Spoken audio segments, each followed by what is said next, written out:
Yo. Hope everybody had a wonderful, an absolute magnificent Christmas.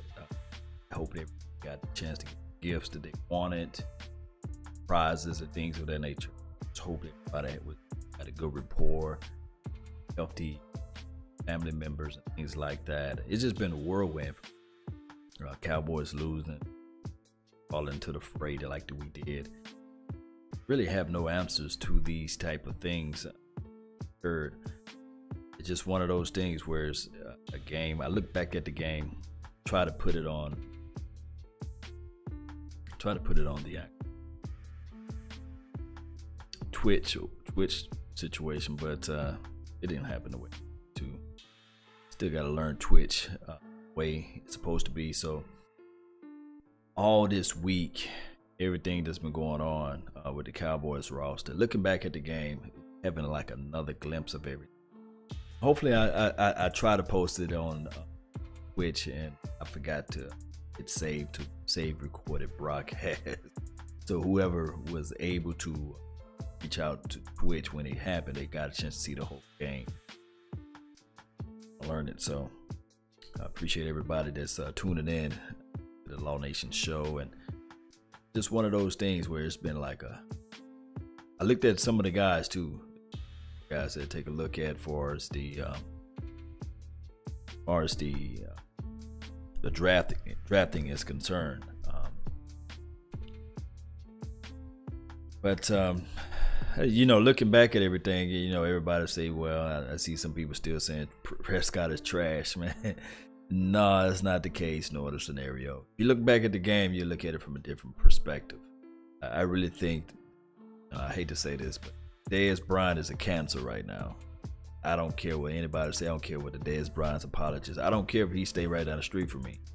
At this point, you know, Dez Bryant is a cancer. You know, he's the quote unquote unproductive TO.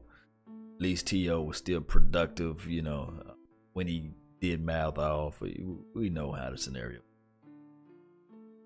And Dez Bryant is no near close to being Hall of Fame. Not even Ring of Honor. Of course, he got a lot of gothy stats, and his stats worthy, and it looks good out there on paper. But to me, he's not a game changer. To me, if you look back at the game, we was dominating that whole entire game until that fumble occurred. You give momentum to a team, a Super Bowl savvy team, a coach he's one of the older coaches in the league, Pete Carroll, whatever his name is. It's just one of those things. But with Dak Prescott, his second year, and I do know that somebody lamented the fact that golf was everything this year, second year. Granted, golf is, you know, you comparing not apples to apples. You're talking about a fourth round, not even the first selected fourth round pick. You know, they had Tapper that was selected before Dak Prescott. You comparing him to golf? Come on, man. Everybody know that golf is a better quarterback, and Wentz is too as well. Coming off the gates, come on now. And these guys are first round draft picks, you know, so they supposed to have that type of pedigree. But Dak need to improve on is he do need to improve on. The one thing that I saw looking back at the tape, he need to improve on his footwork. Dance too much around the pocket. If he knows that where it's the side of his offensive line this weekend, just step up. Lanes are created, step up into the pocket, step through his throws, and the receivers do need to help him out. And you guys gonna hear, I guess, Brian Broader say that through this week. Receivers must help him out. Ball is in their proximity. You got to catch it. Yeah. But it's just one of those things, man, and they still not calling holding. When I looked back at that game, this was one of Taco's better games. Taco should have had at least 3 sacks, believe it or not. I mean, you're talking about 3 sacks from Taco. You know, I know that I've been hard on Taco, but I look back at the game. This kid could have had 3 sacks. He was held on 1, and then it just Russell Wilson uses it, loosen it, get it and roll out. Shout out to Barry, man. Barry B. Shout out to Tig in the house, and who else in the house? Torres. Shout out to you, man. Guy Darren Brooks. So I mean, it's just one of those things, man. It's one of those things, man. I'm just wanna, I don't know, man. It just continues, you guys. We got to continuously to scout. I mean, this Will McClay, he does listen to us, man. So I mean, if we can get some good tape out there, submit it off to him, he will listen. He will lean over it, listen, actually. So just continues to look for some people, and I guess I can play some Skip Bayless. Let's do some Skip. Hi there, Facebook. I'm not going to subject our little Maltese Hazel to this final Cowboy session of this long lost season. She's had enough. Not saying that I'm listening to him for a worse of reasons, but Dad's been yelling at the TV. Dad did not yell at Hazel. Some of the same Ernestine took Hazel to safety. As I just tweeted, 'twas the night before Christmas, and all through my house, not a creature is stirring, not even our little Maltese Hazel. She's now a year and a couple of months, but we got her about a year ago, I think yesterday.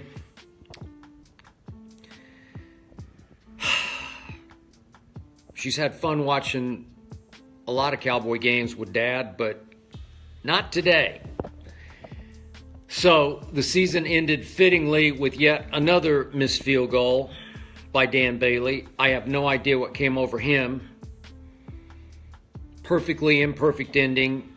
He lost it. He got lucky banking one in off the right upright. Then he missed the got to, and then he missed the desperation. And obviously, I got to get this off my chest right away. I'm so disappointed in everybody, everything, that it's hard to focus just on this. But obviously, that game came down to that sequence with 7 minutes and 54 seconds left in that abomination of a game.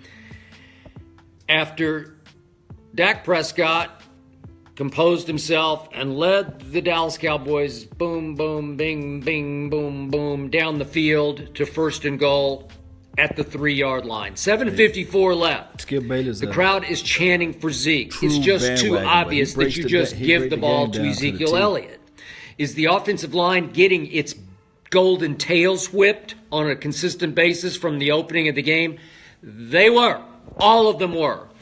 Was there no Ty Smith, who is the key to the run game? If you look at all the second-level stats, the guy who always grades out the best in the run game is Tyron Smith, the best left tackle to me in football, both running, pass blocking.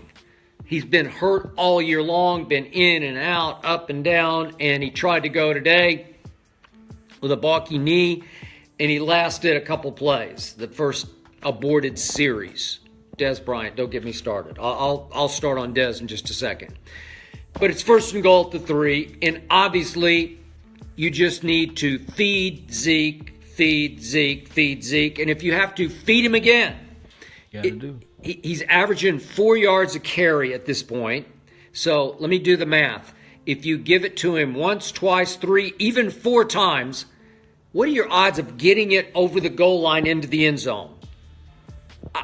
I would say 90%, 97%, I don't know, 98%. I might even give it a 99%.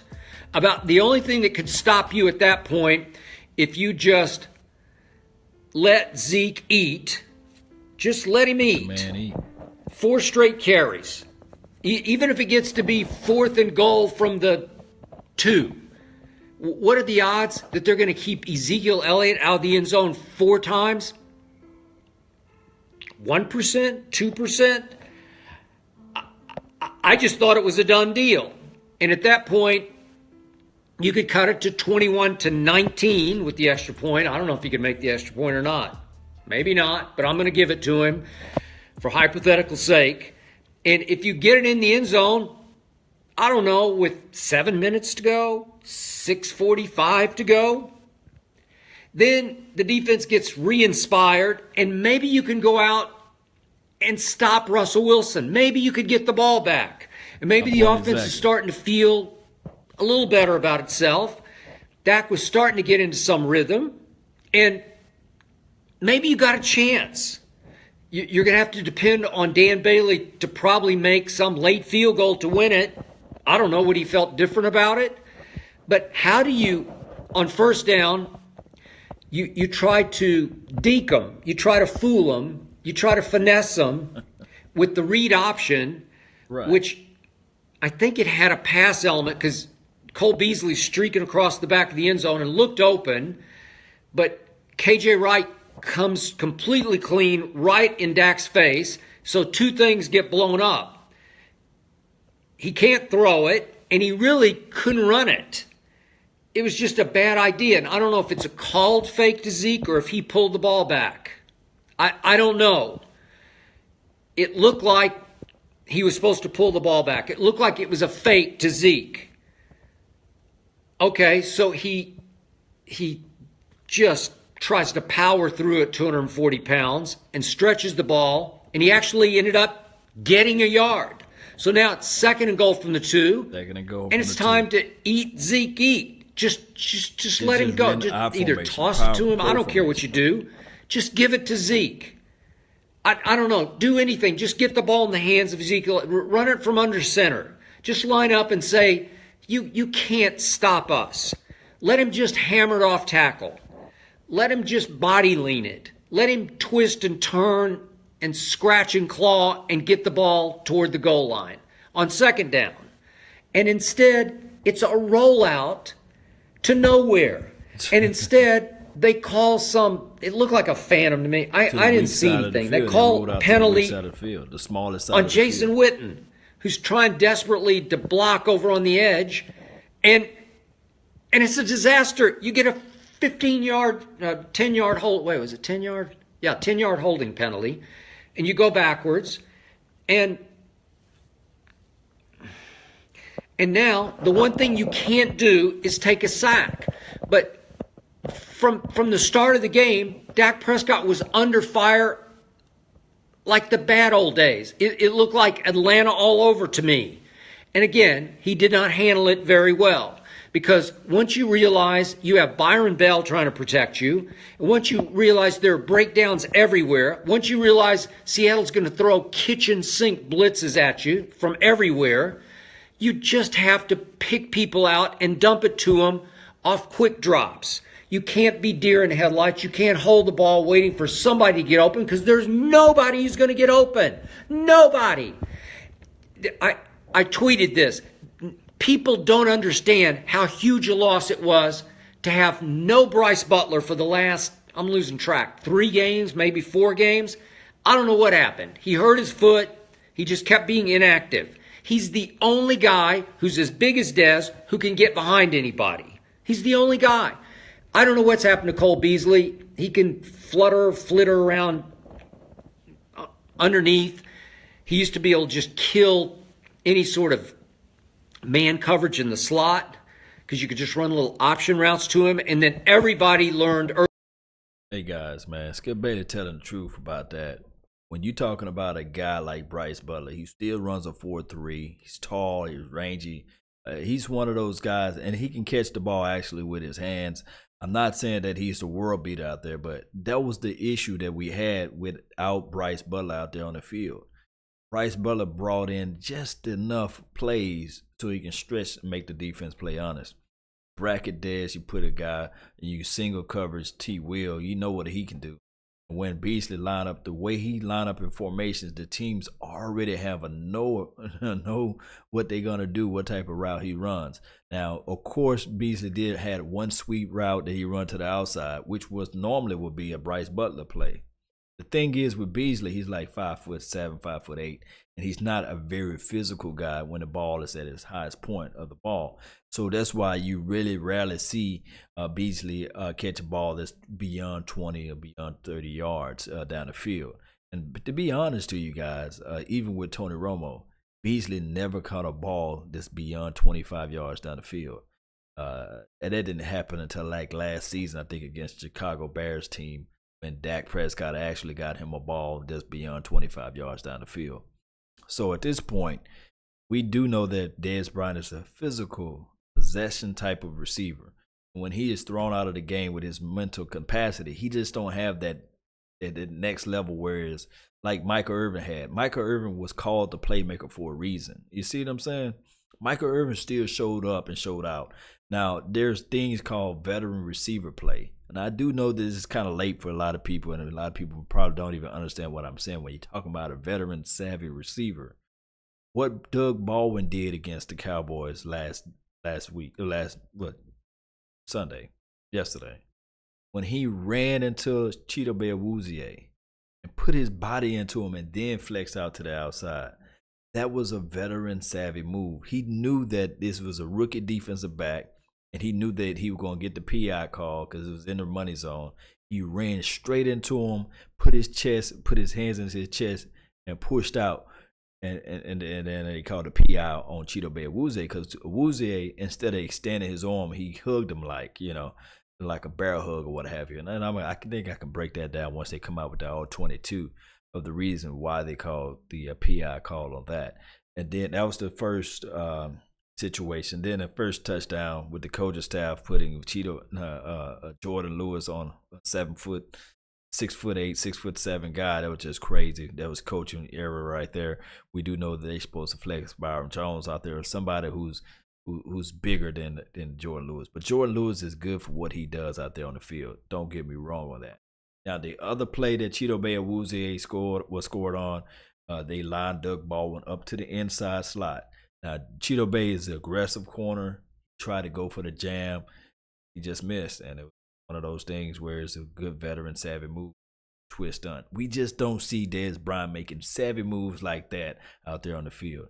Although Skip Bayless do look crazy. Look at it. He look crazy on it. But although Doug Baldwin, quote unquote, is not as collectively not as good as a I guess market key name as a Dez Bryant.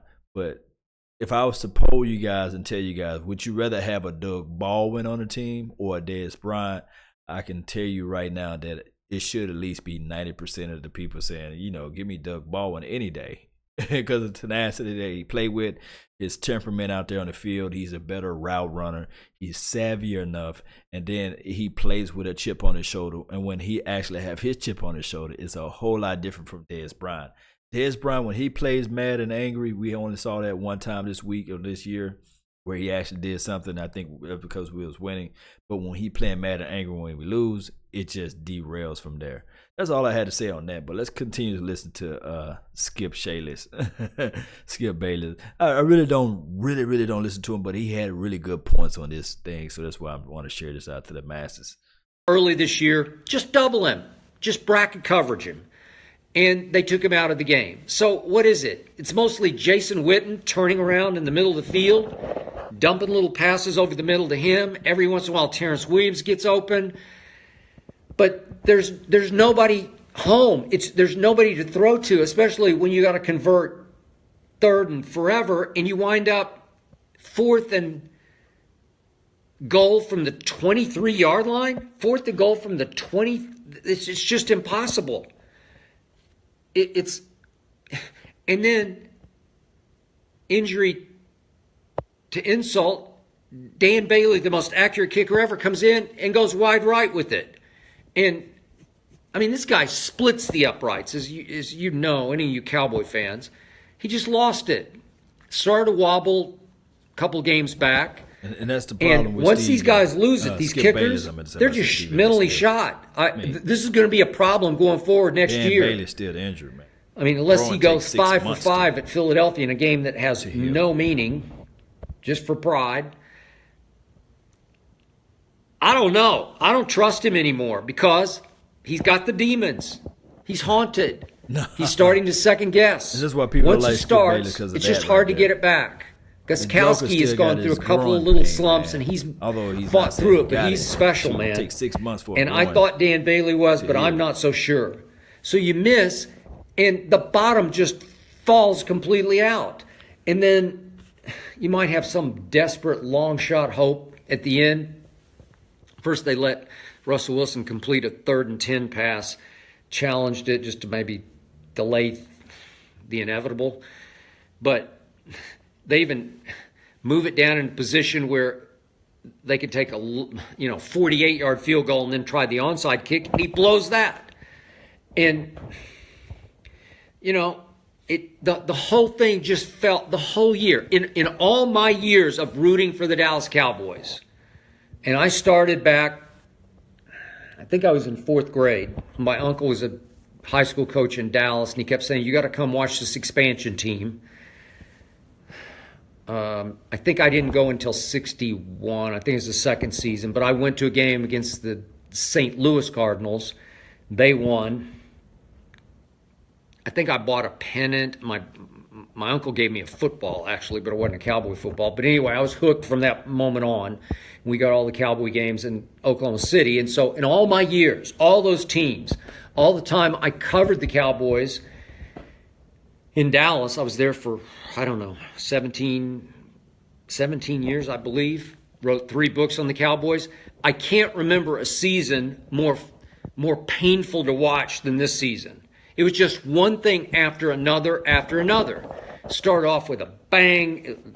They just beat the snot out of Eli and company, and everybody was picking the Giants to win the East. And I thought this Cowboy team was poised to get to the Super Bowl. I liked them the year before. I loved them this year. I thought they could delay Zeke's suspension through the year. I thought maybe he'd have to take it maybe early next year. I also thought there was a real shot that they would get out of it because they had a case against the National Football League, especially when the Director of Investigations, Kia Roberts, turned on Roger Goodell. I thought that was it. When she said no suspension, she recommended no suspension, and she was the only one in the whole league office who interviewed the accuser. I thought that was it. And remember, the Texas judge, the first go-around, said, seriously, NFL? Laughed them out of his court. I thought there was a shot all the way to the appeals court. And remember, the appeals court didn't rule against Zeke. They never ruled at all. They just ruled that he had to start serving his suspension until they could get him on the docket. And it was going to be 3 more weeks, so he'd already be 3 games into a 6-game suspension. And they finally just threw up their hands and said, oh, well.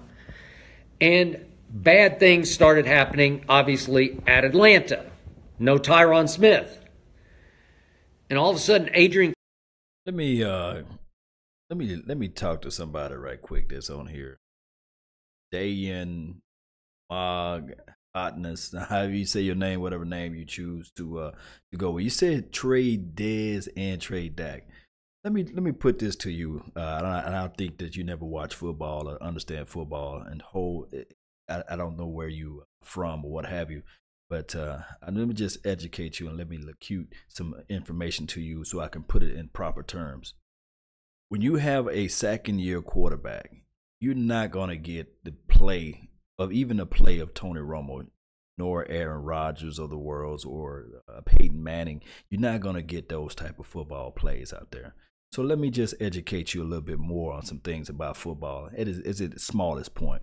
When Brad Johnson played for the Tampa Bay Buccaneers or whoever, or even a small diminutive quarterback like Todd Detmer, whoever, Trent Dilfer to play for the Ravens, your coaching staff have to figure out a way to help aid the quarterback in the sense that they know that this quarterback is going to be limited in a sense. You see what I'm saying? So I hope that is understanding enough for you. So now that you got a 2nd-year quarterback, just like a Brad Johnson's of the world, or even if you talk about the other guy that I just mentioned earlier, the guy that won with the Ravens, these quarterbacks that just doesn't have the full capacity to play a sound-minded football game.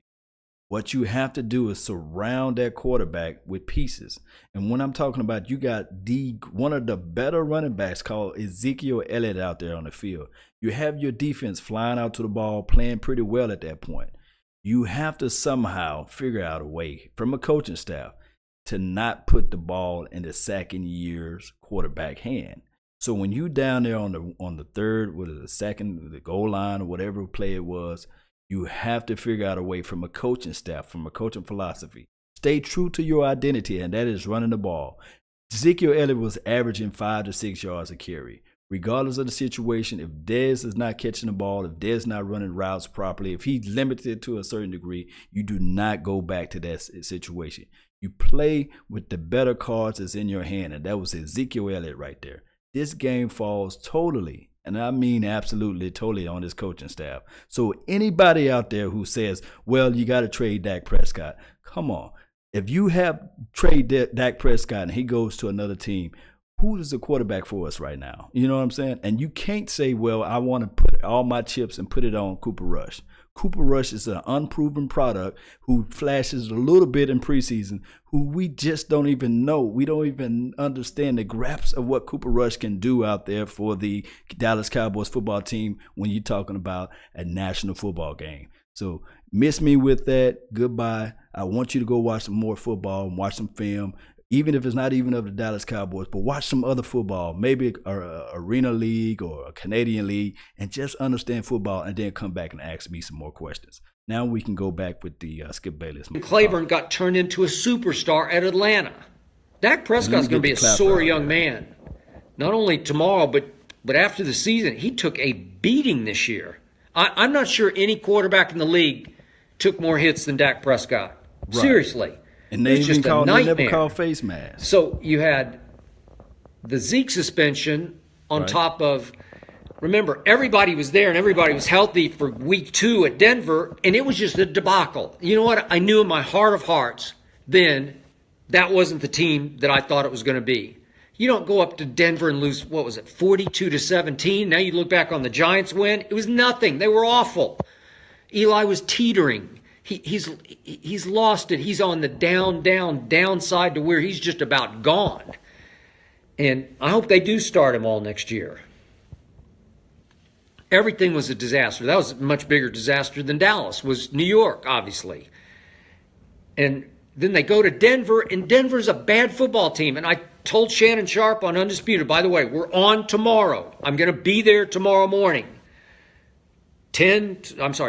I'm sorry, I said 10 Eastern. It's I think I just mistweeted this, actually. It's 9:30 Eastern tomorrow on FS1, not 10. I don't know why I said 10. I think I'm having flashbacks to the old days on First Take.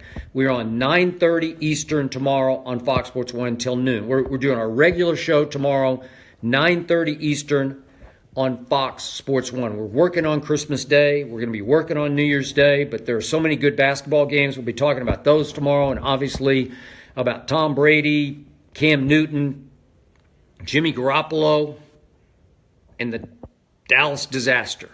But what happened at Denver against a bad football team that played at Super Bowl that day was the microcosm of what was about to happen. It was all about Dez drops. Remember, Dez drops. Dez drops. They kept going to Dez, and Troy Aikman on Fox used the stat going into this game. He had twice as many targets as receptions. That's just awful. He was the worst. He was the worst number 1 receiver in football this year. And not only was he the worst, he's just a disaster waiting to happen. So many tip balls off his hands, he just can't catch anymore. You want to talk about losing it psychologically? He just lost it this year. Just a disaster. He was a nightmare to watch because he ruined Dak's year. And it started in Denver. And Dak had no choice, especially without Bryce Butler, but to go back to him. Remember what Bryce Butler did against Arizona? That was a turning point. They went right on to Arizona for the Monday night game.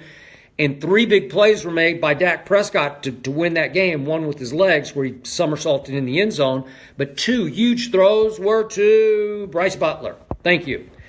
And I know Dez occasionally got mad in second halves and would lock back in and focus and make a couple of angry grabs. But it was so fitting today. On the first series, Dak just hits him on a little slant, which is about all he can run. He's got like 3 patterns he runs, and he can't separate from anybody. And he hits him right in the hands. This is the opening series.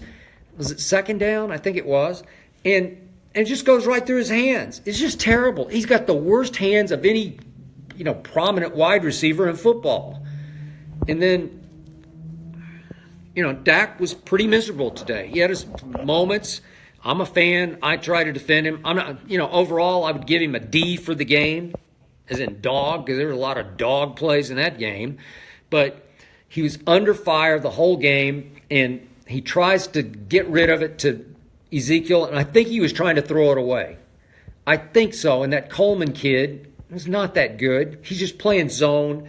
And Dak's just, he's in the middle of the pocket, under fire, and he just sees 21, and he's either going to throw it to him and started to, close up, or I think at the last second he just wanted to throw it away, just throw it over 21's head. And the ball hangs up, and Coleman makes a great break, pick six. Well, obviously, if you do that, you're going to lose.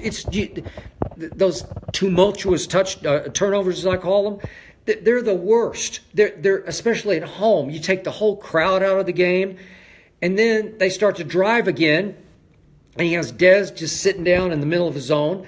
And I realize they're not on the same wavelength, and the pass was just a little behind Dez, just a little behind him. It wasn't that bad. I could have caught that ball. I promise you, I could have caught that ball. Yeah, no. I got pretty good hands. I could catch that. It wasn't too hard. It wasn't way behind him. He didn't have to leave his feet for it.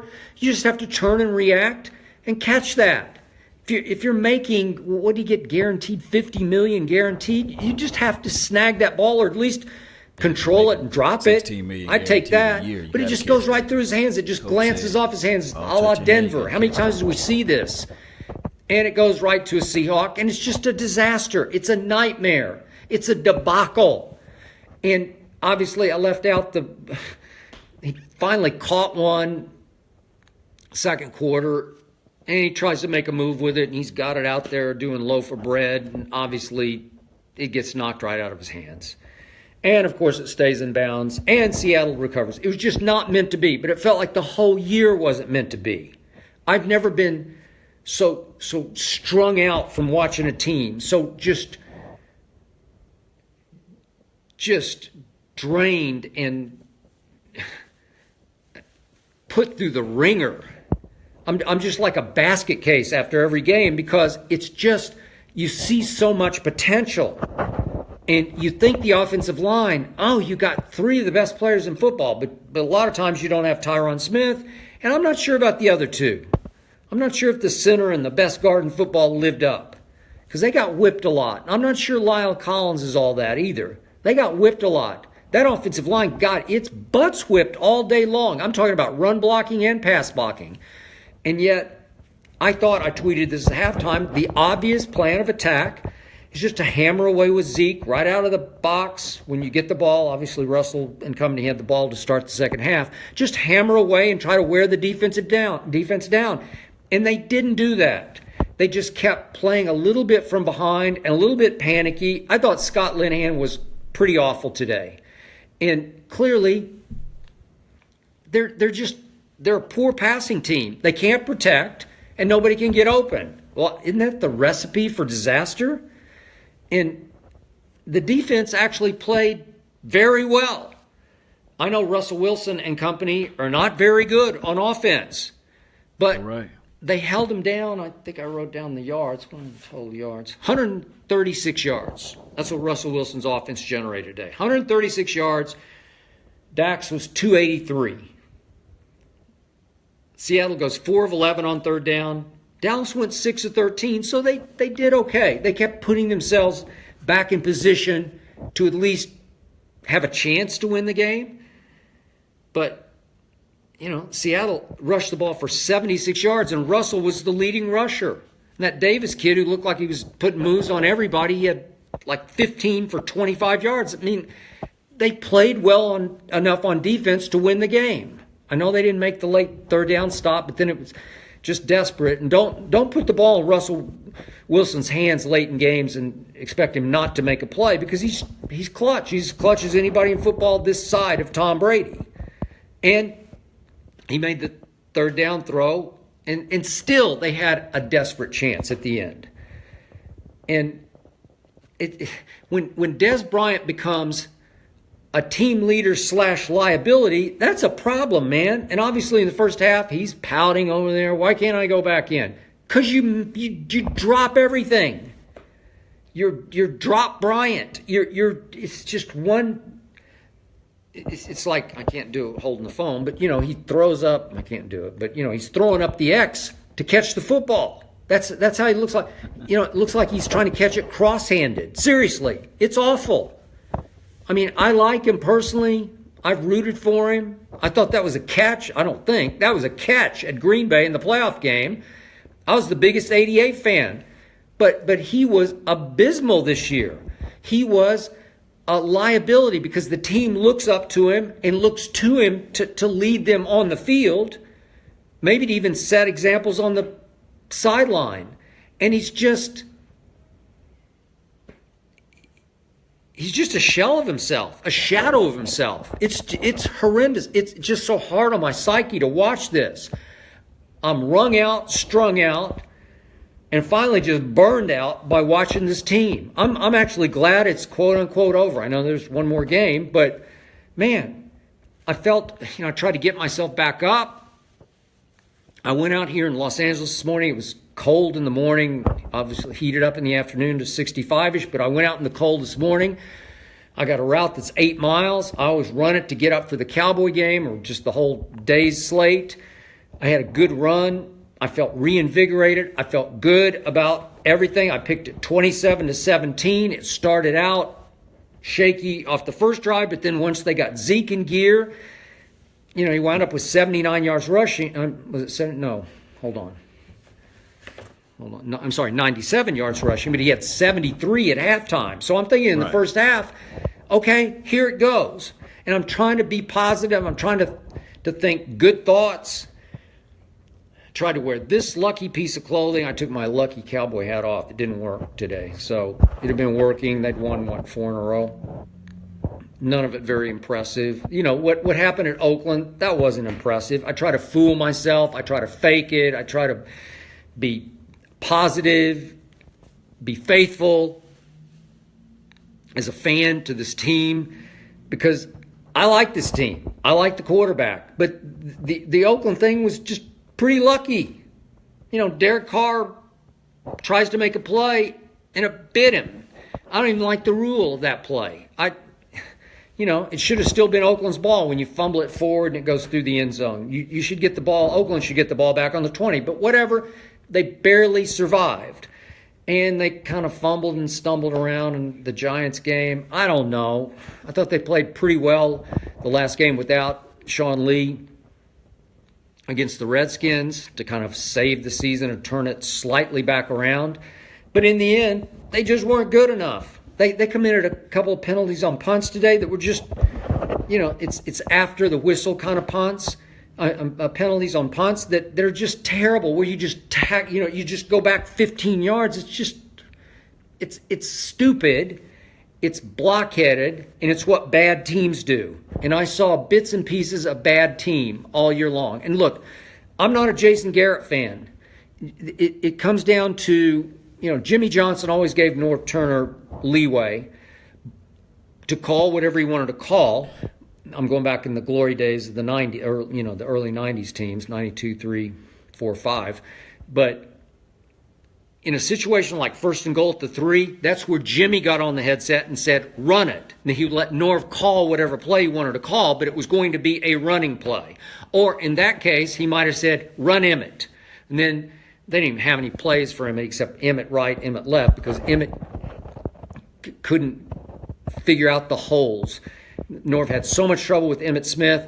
It's like you try to get him to hit a hole, a numbered hole, and he just couldn't do it. He just saw daylight flash, and he ran to daylight. And they finally just gave up, and they basically called Emmett left or Emmett right handoffs, or Emmett left sweep, toss sweep, Emmett right toss sweep. Well, that's all they did, but it was up to Jimmy to say, run it, throw it. And in this case, Jason Garrett just has to overrule. Jason Garrett played quarterback for the Cowboys just to back up, had one big game on Thanksgiving against Green Bay. But he's a coordinator, Jason Garrett, by stock and trade. And he probably still should be a coordinator. And you just have to overrule on 1st and goal at the 3 and just say, run Emmett. Then let Linehan pick the play. Whatever you want to run. Toss it, hand it, draw it. I don't care what it is. Just put it in 21's hands. And I'm not a Jason Garrett guy. I know him. I like him personally. He's a nice guy. I just don't think he's a good fit for this team. I love the fake punt that he ran. Basically saved the game. I got to give him that one last week. It was a big call, gutsy call when things were looking bleak. So I'm going to give him that. He tried it also at Atlanta. I'm giving that. There's something missing in Jason Garrett. The best thing he does is slap backs. He's great. He's Coach Clapp. You know, he can really clap great. And yet, I just don't think there's any dynamism to him. I don't think there's any edge to him. I don't think anybody's afraid of him. The great thing about Jimmy and Jerry, the players lived in fear of Jimmy Johnson because he was a little nuts, man. A little crazy, scary crazy. And, of course, Jerry played the good cop as the GM/president to Jimmy's bad cop. And it was great. It was Lennon-McCartney. But it was not going to last very long because Lennon did not like McCartney and vice versa. In this case, Jimmy did not like Jerry. Jerry liked Jimmy, but Jimmy just couldn't live with having a boss, especially Jerry Jones being his boss, and you know the rest of that story. But in this case, Jerry's got his, you know, Jason's like a son. And I guess he's going to keep his son on. It's hard to argue. What are they now? 8-7. I don't know. I don't know if Philly will even care. So could they get to 9-7? I don't know. I don't even know what the motivations are for next week. But, you know, it's going to be 9-7, 8-8, blah, blah, blah. You can say, well, there was no Zeke. And obviously the crushing loss was Sean Lee. And I'm going to say it again. The two games that killed the Dallas Cowboys. Go to my grave saying this. The two home games. Boy, they were horrible at home this year. Just horrible. But that's going back to the way it used to be. You know, they were better last year, but if you look back before that, they were just horrible at home. I wrote a whole big piece about this for ESPN.com a couple of years back. It's like Jerry World is the world stage. It's not their home. It's like everybody wants to go to Jerry World because that's where the big concerts are. That's where a Super Bowl is played. That's where the Final Four is played. That's where the big boxing match is fought. You know, it feels like the eighth wonder sort of the world. It's a national stage that the Cowboys just happen to play on, and there's no real home field advantage to it. And that's what they reverted back to this year. But those two games that just ripped my guts out, and if you look back, cost them the season, were the two games without Sean Lee at home right away. You know, I'm going back earlier. They went to Arizona and won. And then am I missing a game? They came back and played, they played the Rams and the Packers back-to-back at home, no Sean Lee. Dak Prescott played marvelously. Zeke, not so much in those games. Again, is that their fault for not feeding the beast? Maybe. Zeke, but man, look at those two games. They had nice leads at halftime in both games against the Rams, who were starting to explode, and against Aaron Rodgers' Packers. Look at those two games. Dak Prescott was tremendous. Dak Prescott outplayed Aaron Rodgers in it's the second of those two games. And Dak threw it's just one of those not meant to be years. He threw the one little pass down in his territory, right through the hands of Terrence Williams, right through his hands. I forget who picked it off, one of the Packers. I can't remember. And ran it and pick sixed it. Well, it's just bad luck. But Terrence Williams has to make a better play on the ball because that was a highly catchable pass. And Dak still had an extremely high QBR, as he should have. I think he had a 97 for that game and out QBR'd Aaron Rodgers again. But you look back at the second half of the Rams game and the second half of the Packers game, it was just about no Sean Lee. They're a pretty good defense with Sean Lee. You saw it again today. They're pretty good. Heck, they were very good. Without Sean Lee, they're pretty awful. There's that stretch, my God, I don't think I'll ever recover from it, where they went at Atlanta, Philly at home, Chargers at home on Thanksgiving. God, they were disasters at home. Just terrible. Look, he goes rambling on again about this stuff, but my thing is, like I said, Taco played pretty okay. this game. Counted holding calls. He was held about 2-3 times. He could have had 3 sacks, believe it or not, and that's Taco Charlton. And I'm gonna just say that for a rookie that I didn't really have high hopes on, maybe year 3. Not gonna say year 2, but maybe year 3 for Taco. He's really blossom out to somebody special out there in the field. But if it was just me, we don't need a reclamation project. Defensive end that's training. We needed somebody immediately that can have an immediate impact, and that would have been like a Reuben Foster's of the worlds. And it's just one of those things where this year coming around, I guess this next year's draft, looked up Raekwon Smith. You know, you guys told me look him up. This guy, he's something else. He's something special out there. Really think that if we can bring him onto the table, maybe something can happen. And if you have the likes of the Earl Thomases of the world saying that they want to play for the Cowboys, that will be nice, though. You know, that would be nice. The secondary will look pretty good, and there'll be a good understudy. I'm talking about a good. Matter of fact, stretch that out. It'd be a great understudy for Xavier Woods. You know. And you still rotate Heath in here and there. I don't think they're going to get rid of the Heath. A special teamer guy, you know, so they really don't have room to get rid of him. So I just want to just share little thoughts of Skip Bayless, and because I can't sleep tonight for some reason. Maybe because I'm still thinking about the Cowboys, thinking about you guys too as well. This chat box. I salute to everybody that's here. Let me give a shout out to y'all, man. Shout out to Fallen Tex, my Cowboys family.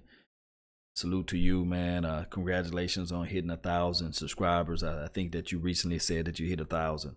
One of your videos that I saw continues to grind, continues to do your thing out there and shine. That's the only way you can shine if you grind. Shout out to God Imperial Almighty, Forefather Trump. Man, that's a long name. Dak been exposed. That's what you're saying. I mean, for a second-year quarterback, what else? You know. I'm not going to go into details of why this team has failed Dak, because there's a simple strength. The coaching philosophy has failed him. And then one can argue and say, well, you know, why you not giving that same grace or that same palette towards Dez Bryant? Number 88 been on his team for over 7 years, you know. So, and he can only run 3 routes. And they're not saying that if the coaching staff saying that that's the 3 routes that they favor him on.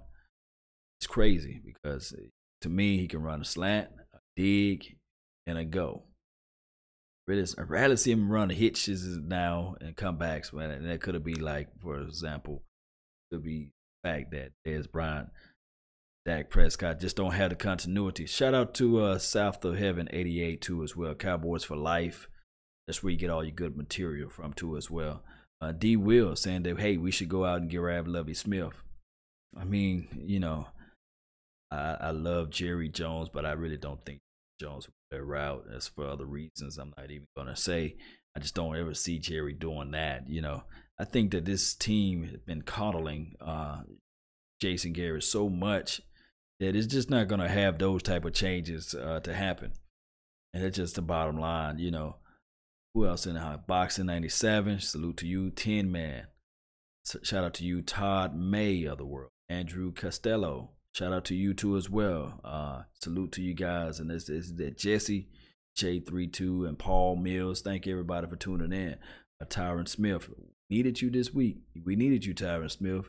Hell, I hope your knee and your back can get together, you know. You're only 26 years old. Maybe do some push-ups more. Nothing to the usual is a push-up. Drink some more milk this off season. Don't drink that vegan stuff, man. Drink the real cow milk, man. Try to get them bones strong, man.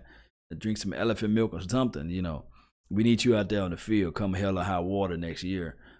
Take that left side. If not, then they have to really look into the draft and draft somebody that can play 16 weeks. Just like the understudy for Sean Lee. Need to figure out some way, somehow.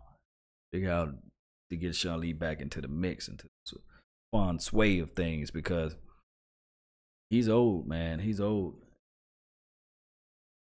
It's just one of those things, man. I really thank everybody for tuning in. That's really my time. I really thank you guys for yours. Let me see who else here. Eagle Storm. Next week be worth watching. Either either of our teams. You know, my thing is with this Eagle storm, I'd rather for the Eagles to win this week. It's a better draft pick, better draft selection. I mean, it's just one of those things where it's why win in vain, you know. I don't believe in the mantra of, hey, we win now and then maybe that momentum can swing over to next year. I just don't really believe it when you beat a team that's in your division that's wounded themselves because they don't think Carson Wentz is not going to play right, you know. So that's just my philosophy. Golden Heart City said draft left tackle, defensive tackle, wide receiver, linebacker. In that order or any other order. Let me know, man. Post that down below. Want to go in that order? Wide receiver 1, linebacker, tight end. I can see that happen, Jada. Cowboy 42. Maybe we get to see Cooper Rush. yeah. Hey, maybe we do get a chance to see Cooper Rush. Cooper Rush light up that thing, let's say 450 yards. And maybe Zeke still play, I don't know, chomping at the bits to get to 1,000 yards this season. Maybe you see the Cooper to Zeke situation and everybody likes that, you know. Could be possible. Falling text, second scouting team. I don't know. Hope that Zeke. Y'all trip me out with this Cooper Rush, man. Wait a minute. We might as well get Caleb Moore back, right? You know. Any order. Yeah, that's salute to that. Cowboys rush. Cooper Rush is the next Andy Dalton. Flash in the pan, that's what they're basically saying. Eric Gonzalez, we need to get rid of Dez. Somebody like Christian Kirk of that. My thing is, now I'm not trying to sully or denigrate Dez, but there comes a time where it's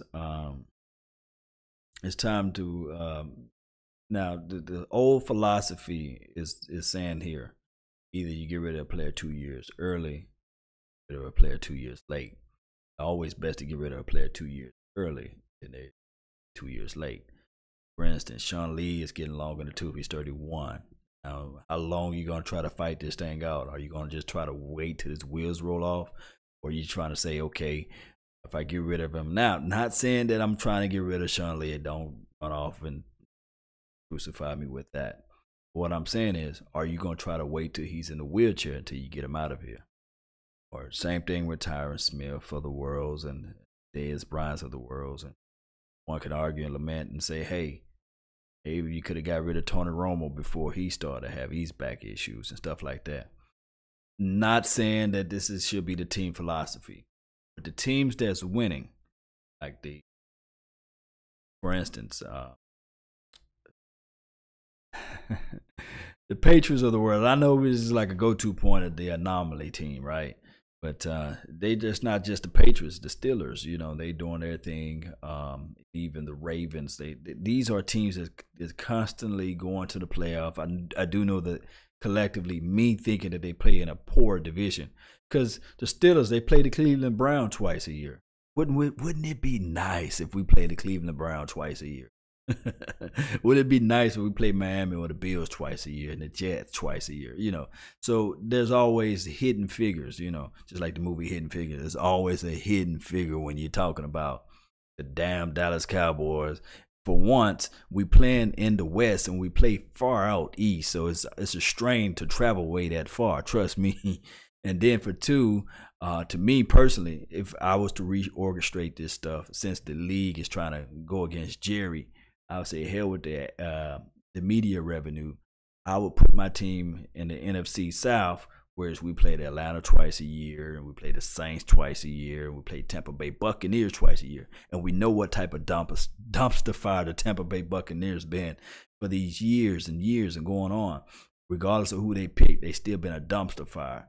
Not saying that we trying to run away from the Eagles and run away from the Giants and run away from the horrible Redskins, but what I'm saying is that will at least help aid the situation collectively. But at the same time, I neither here nor there. I digress. I would agree with Jimmy Johnson. Who's that? D. Will. Jimmy Johnson retired, man. He don't have to worry about nothing. He like to go fishing in the Florida Keys, man. He's not gonna try to be up under that situation in the hot Texas heat. Texas change weather every 5 minutes. They say, I'm learning this too as well from Texas. Not trying to sell or denigrate Texas. They say if you don't like the weather here, just wait 5 minutes. It will change. I didn't got a chance to see all of the weathers around here. Brother don't know what to do. I don't know whether to wear a raincoat, a jacket, a short sleeve shirt, or do some push-ups or what. You know, this Texas weather is crazy. And then the people driving out here, man, let me tell you, they don't like for you to get over. That's a Texas thing, though. So, or a Dallas metro area thing, Fort Worth area, however you call it. But Dez have no hands, though. That's from Justin. I didn't say it. He said it, you know. Ball touch your hand, you're supposed to catch it. That's from the great wide receiver, Jerry Rice. And the thing is, the different thing is with Micah Irvin, when he drop passes or things like that happen, oh, trust and believe me, Micah Irvin is going to go off on himself, you know. And then even if it was Troy Aikman to passing the ball kind of garbage, you know, he'll let him know right then and there. But he would show up and show out. It wasn't all that pouting on the sideline. But Paul Mills, Tony Romo is the offensive coordinator. Candace Romo won't let him do that. Candace Romo like for him to be in that booth wearing them suits. Offensive coordinator, you're going to have to be out there all day, every day, developing players, putting players in the coaching staff and meetings. These things are 15, 16-hour days. And it's not going to happen. But at the same time, we do have a chance and an opportunity to get Eric Thomas out there, right? Have a chance and opportunity to maybe have a healthier Rico Gathers next year. A chance and opportunity to let Zeke mature. We're still going to have to sleep with one eye open with Zeke because we just don't really know what type of maturity he will have during the offseason because it's just what it is. But hardballs, yep. That's always easier schedule. Yeah, you're right, man. They bless. You get to play the Bills twice a year. Not the Bills looking pretty good this year. Say that new coach that they got out there, you know, smart, intellectual coach, coaching them up pretty well. Got the Dolphins, this fickle team. Jets, we know what the Jets are. Josh McDaniel. I kind of like Pat Patricia or Matricia, however you say it. I kind of like him better than Josh. Josh still kind of young, maybe. You might be on to something. Who's that? D. Will. D. Will, you may. Peace out, my Cowboys family. But D. Will, you may be on to something. Maybe, just maybe, Josh McDaniel because he worked with Tim Tebow. That's been my time, guys. I really thank you guys for yours. And remember, you're listening to nothing but the best. Salute. I'm out. Peace.